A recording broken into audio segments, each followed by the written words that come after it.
Hello my dear students, आज हम graphical linear programming problem को सॉल्व करने जा रहे हैं और ग्राफिकल मेथड से इन्हें सॉल्व कर रहे हैं। ये हमारा सीरीज का सेकंड न्यूमेरिकल है और ये अब की हमने कुछ डिफरेंट टाइप का इक्वेशंस ले रखी है। आप देखिए, ये it is a case of minimisation.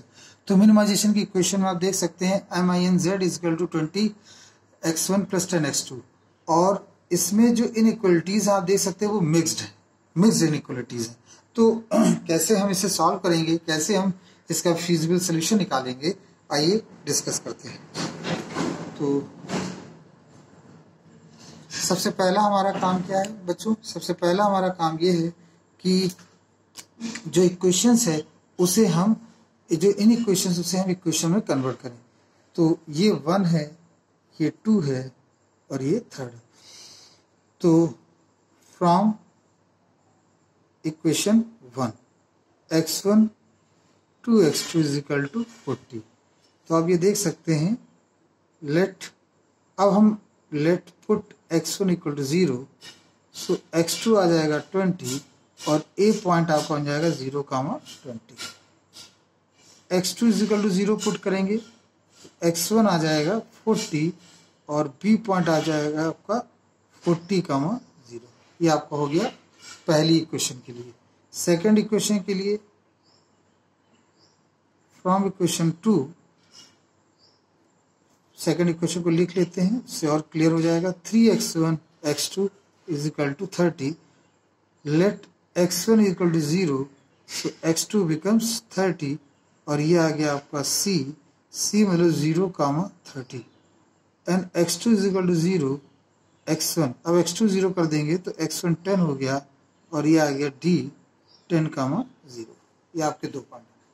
फिर आगे की बात करें तो आगे हम इक्वेशन में देखेंगे फ्रॉम इक्वेशन थर्ड इक्वेशन की बात कर लें तो थर्ड इक्वेशन में गौर करिए क्या लिखा हुआ है, 4x1 3x2 = 60।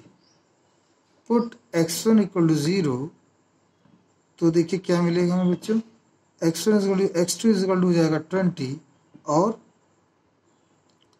और अगर हम बात करें यहाँ पर तो ये आ जाएगा ABCD E, ये हो जाएगा 0,20। x1 पहले तुमने x1 रख लिया, अब हम x2 = 0 रखने जा रहे हैं। तो x2 = 0, तो x1 हो जाएगा 4×4 = 20 और ये हो जाएगा ABCD EF, तो ये हो जाएगा 15,0। तो आपने देखा इस प्रकार हमने तीन इनइक्वलिटी की इक्वेशंस को इक्वल में बदला और फिर हमने सबके 2-2 पॉइंट्स निकाल लिए। अब हमारा नेक्स्ट टास्क आप जानते हैं क्या है? नेक्स्ट टास्क है हमारा ग्राफ को बनाना। तो आइए ग्राफ को बनाते हैं और समझते हैं कि कैसे ये ड्रॉ होगा।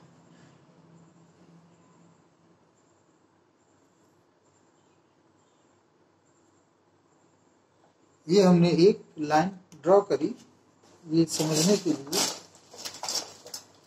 कि ये हमारा एक ग्राफ है।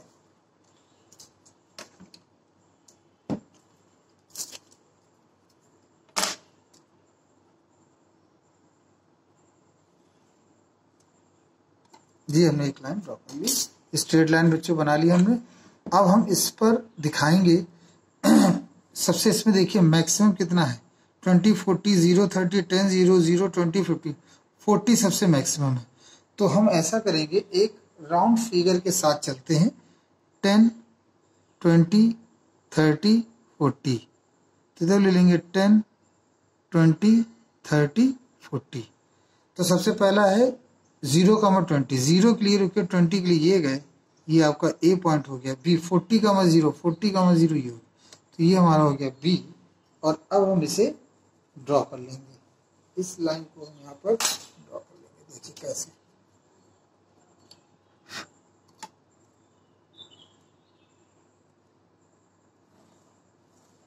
ये देखिए हमने एक लाइन ड्रॉ कर ली। अब नेक्स्ट है आपका 0,30, 0 ये रुकेंगे, 30 के लिए ऊपर जाएंगे, ये पॉइंट हो गया, ये हो गया C। 10,0 10,0 ये। लेकिन हमने लाइन तो ड्रॉ कर ली, लेकिन हमें ये भी बताना है कि ये किस तरफ का रीजन होगा इसका। तो आप ये देखिए इसी इक्वेशन को देखिए, 40 वाली इक्वेशन को जरा गौर से देखिए, x1 + 2x2 ग्रेटर और इक्वल टू 0। तो क्या ये ओरिजिन को सेटिस्फाई कर रही है? ये बिल्कुल ओरिजिन को सेटिस्फाई कर रही है। क्यों? क्योंकि जैसे आप 0 0 रखेंगे तो बता देगा 0 इज लेस देन 40। तो इसका मतलब इसका जो क्षेत्र होगा वो किस ओर होगा? ओरिजिन की ओर होगा। या आप डायरेक्ट भी कर सकते हैं।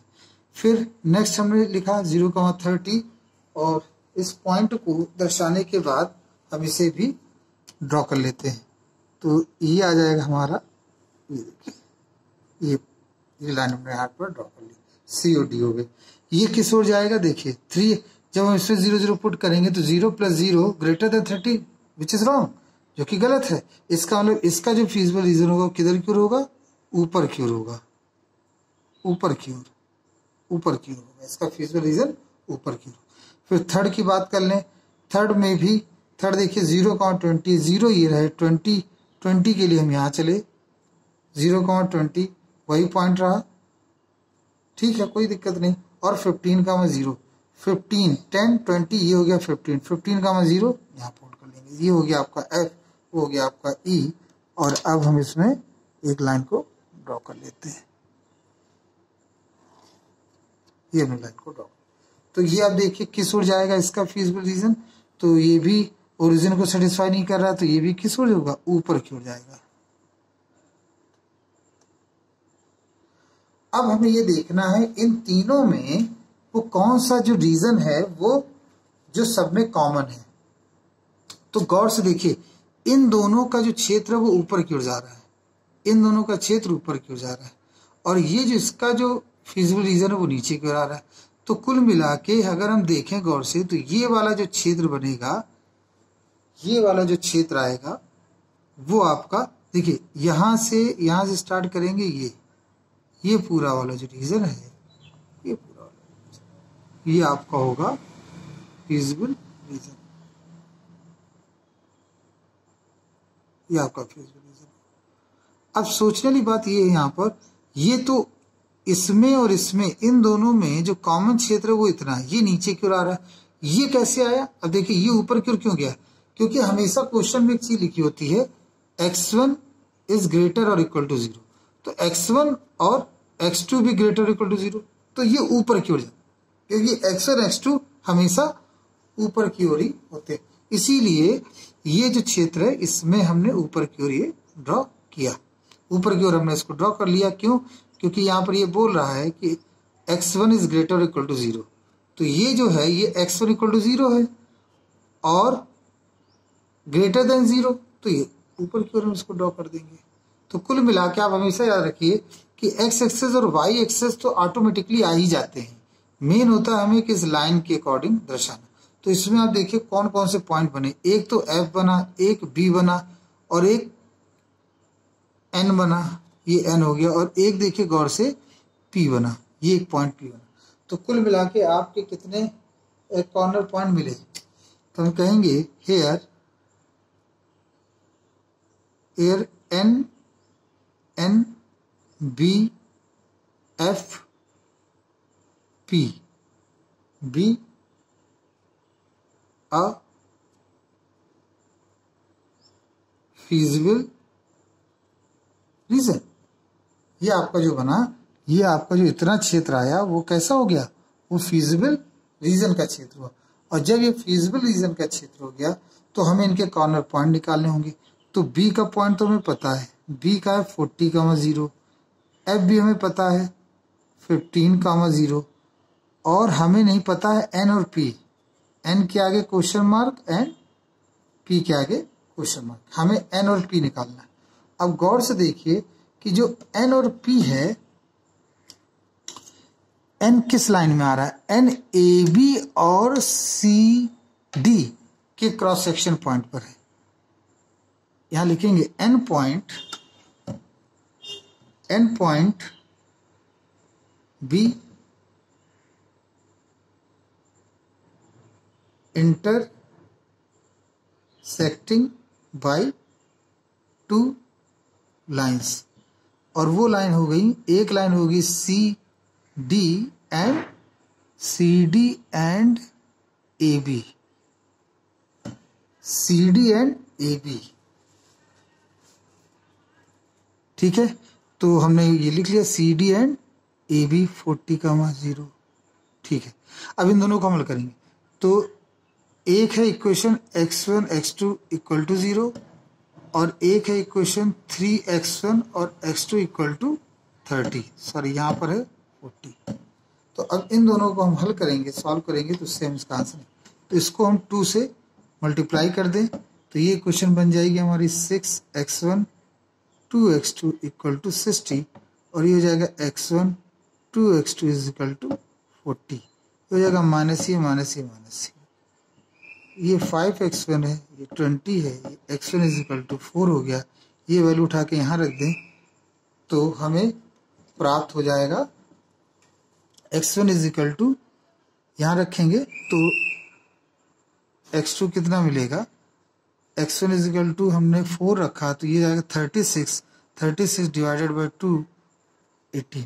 तो इस तरह से आप कह सकते हो कि जो n पॉइंट बना हमारा n पॉइंट वो आपका हो जाएगा, यहाँ पे लिखते हैं बच्चों, n पॉइंट आपका हो गया 4,18। अब हम बात करें p पॉइंट के लिए। फॉर पॉइंट p की अगर हम बात करें तो p में गौर से देखिए कि p CD and EF point P CD and EF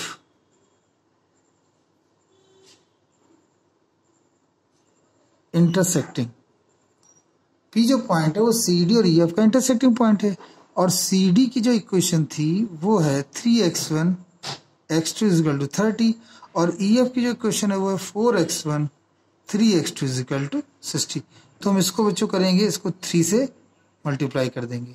तो जब 3 से मल्टीप्लाई करोगे तो ये हो जाएगा 9x1, ये हो जाएगा 3x2, ये हो जाएगा 90, ये माइनस ये माइनस ये माइनस ये कैंसिल हो गया और ये माइनस का 5x1 और यहाँ पर आ जाएगा माइनस का 30, ये कैंसिल हो गया। x1 इज इक्वल टू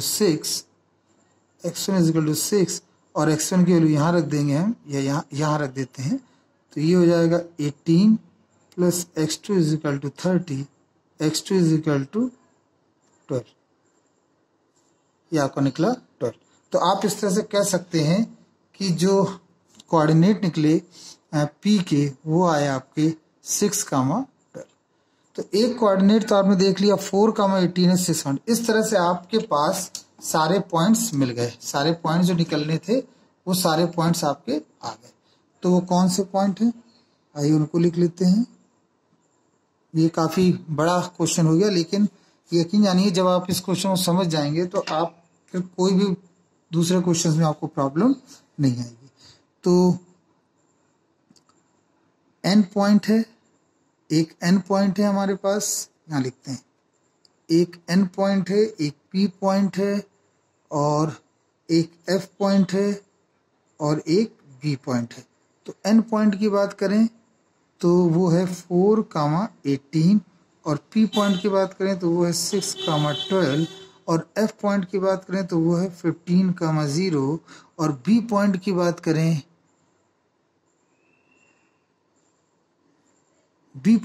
करें तो वो है 40,0। अब इन सब के लिए z की वैल्यू को हम कैलकुलेट करते हैं। z की इक्वेशन जो दे रखी थी बच्चों वो है 20x1 10x2, ये है z की equation.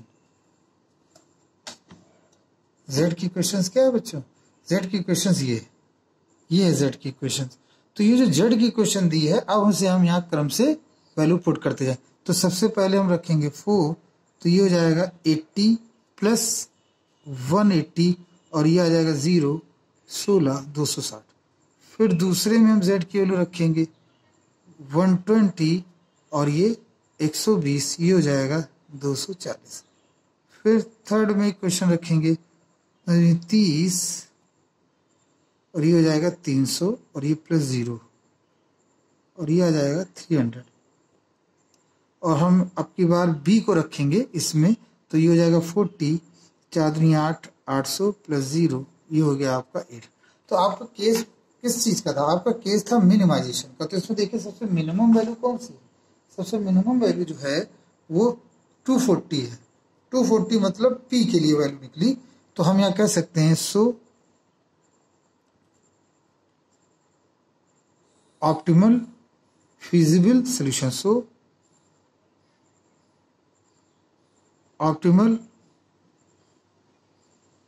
feasible solution is 240 for x1 is equal to 6 and x2 is equal to 12. तो ये आपका क्वेश्चन था जो मैंने आपको बताया। इस क्वेश्चन में सबसे जो इम्पोर्टेंट है वो है इसका ग्राफ बनाना। तो इस क्वेश्चन की 2-3 बार जहां आपने प्रैक्टिस कर ली, आपको एक क्लियर कट आइडिया बन जाएगा कि किस तरह से हमें फीजिबल रीजन को दर्शाना है। Thank you very much.